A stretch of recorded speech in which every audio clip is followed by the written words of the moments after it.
So good morning everybody. Myself Acharya Vishnu. आज NEET PYQ पे आपसे डिस्कस करूँगा. So let's begin with the question. तो इसमें है कि आपने एक बोल को थ्रो किया है यहाँ से और it is from इसको आपने वर्टिकली थ्रो किया है from a height of 20. Initial velocity v naught है collides with the ground loses 50% of its energy in collision and rebounds to the same height. तो ये सिचुएशन में यहाँ पे मान लीजिए कुछ एच हाइट है और एच हाइट से आपने इसको करना वेलोसिटी निकाल के साथ और कोलिजन के बाद ये हाफ एनर्जी लूज करने के बावजूद भी अपने ओरिजिनल हाइट तक पहुंच जाती है. तो इसकी हम एनालिसिस करेंगे. मान लीजिए नीचे आएगा तो नीचे आने के बाद इसका टोटल एनर्जी होगा वो आएगा mgh plus half mv not और इसमें कहा गया कि कोलिजन के बाद ये सेम हाइट पे पहुंच जाएगा. तो इसका मतलब हम कह सकते हैं कि कोलिजन के बाद इसमें जो टोटल एनर्जी होगा वो mgh होगा तभी ये वापस ऊपर तक पहुंच पाएगी. और अगर ये टोटल एनर्जी mgh होगा तो यहाँ से हमें कहा गया है कि इसमें 50% एनर्जी लॉस कर दी है. माने ये जो mgh है ये 50% एनर्जी है तो हम कह सकते हैं हाफ है. तो हम कह सकते हैं यहाँ से कि mgh is equal to half of mgh plus half mv nought. तो यहाँ से आप सॉल्व करेंगे.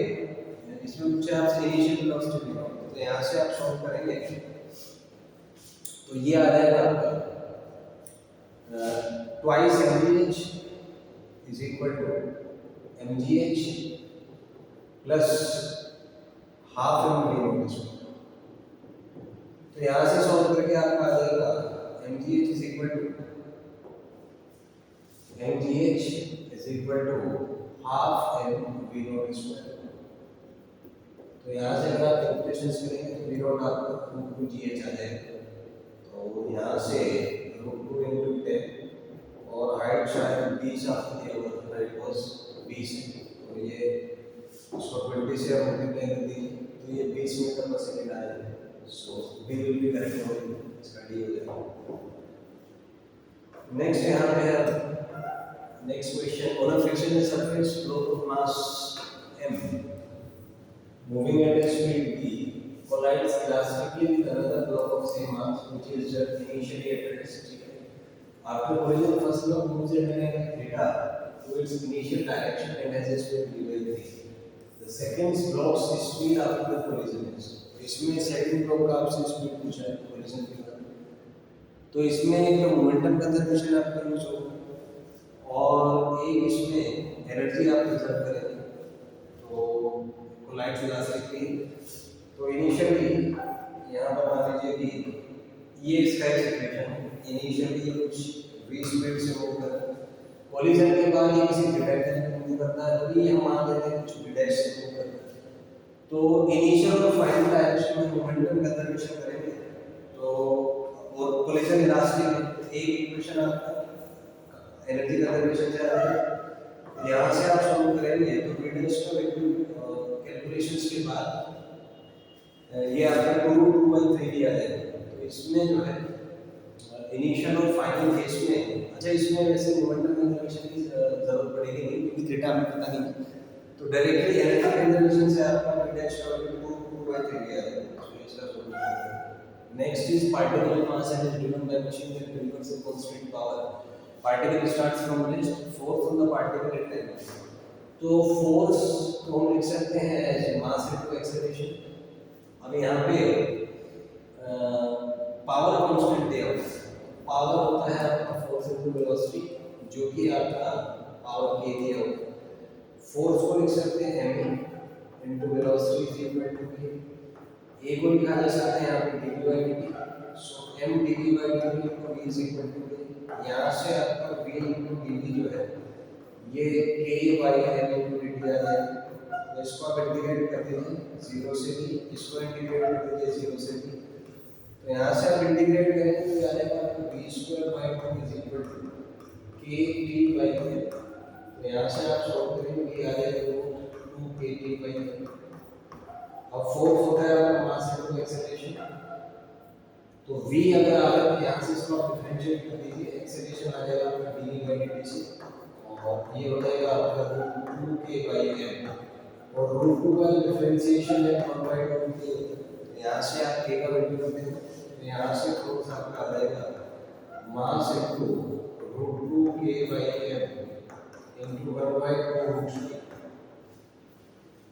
तो इसमें t की पावर माइनस आप मैच करते हैं और √2km, तो यहाँ से नीचे 1/2 आएगा, तो इसको अगर हमें एडजस्ट करें तो इसको निकाला जा सकता है √2, ये m है अंदर जाके m स्क्वायर हो जाएगा, नीचे m से कैंसिल हो जाएगा, और ये अंदर आके 4 हो जाएगा, ये t, तो ये आ जाएगा आपका √mk/2, या इसको लिखा जा सकता है 12/√mk/2, और t की पावर माइनस आती, ये आपका सी ऑप्शन को क्या यहाँ से करेक्ट हो जाएगा, सी ऑप्शन को भी करेक्ट होगा, इसको ऐसे आप देख सकते हैं, सी करेक्ट हो जाएगा।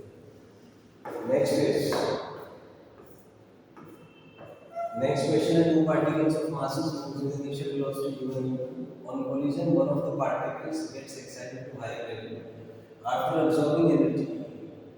If final velocity of the particles be given and V2, then we must have energy conservation के केस में आप देखिए इनिशियल एनर्जी है half u1 square plus half u2 square, तो ये जो एनर्जी है फाइनली यही इसको फाइनल काइनेटिक एनर्जी प्रोवाइड करेगा। तो इसमें ये वाला केस हो जाएगा कि initial kinetic energy is final kinetic energy plus ये जो एनर्जी इसने अब्सॉर्ब की थी, तो एनर्जी कंजर्वेशन के अकॉर्डिंग सॉल्व करेंगे, A will be the correct option A आ जाएगा। नेक्स्ट क्वेश्चन है, two springs and spring constant दिया हुआ है, stretched first by the same amount and then by the same force, the work done by springs are related WP and WQ, the work done by the springs WP and WQ, ठीक है, in case भी ठीक है। तो यहाँ पे हम काम करते हैं ये पोटेंशियल एनर्जी के कांसेप्ट पे बेस है। तो फर्स्ट केस में सेम अमाउंट है, मतलब डिस्टेंस सेम, तो जो वर्क डन है वर्क डन को लिखा जा सकता है सेम इन पोटेंशियल एनर्जी, और ये आपका होता है हाफ के x। तो फर्स्ट केस में x सेम है, तो इसका माने ये है कि जो वर्क डन है that is proportional to k, इसका मतलब जिसका k ज्यादा होगा उसका वर्क ज्यादा होगा, तो k यहाँ पे p का ज्यादा है, तो फर्स्ट केस में p का वर्क ज्यादा होगा, तो ऑप्शन नंबर ए हो सकता है, और तो कोई ऑप्शन पॉसिबल नहीं है, so A will be correct option, solve भी करने की जरूरत नहीं फर्दर क्वेश्चंस को।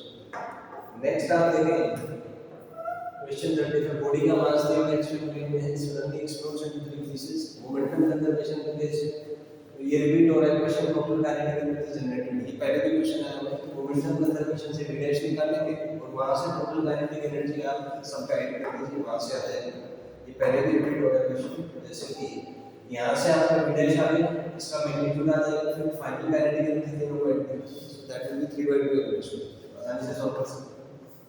नेक्स्ट है, फोर्थ दिया हुआ है आपको, पार्टिकल का मास दे रखा है, डिस्प्लेसमेंट दिया हुआ है, work done by the force, simple सा कांसेप्ट है, work done is equal to F dot S, तो यहां से सॉल्व हो जाएगा।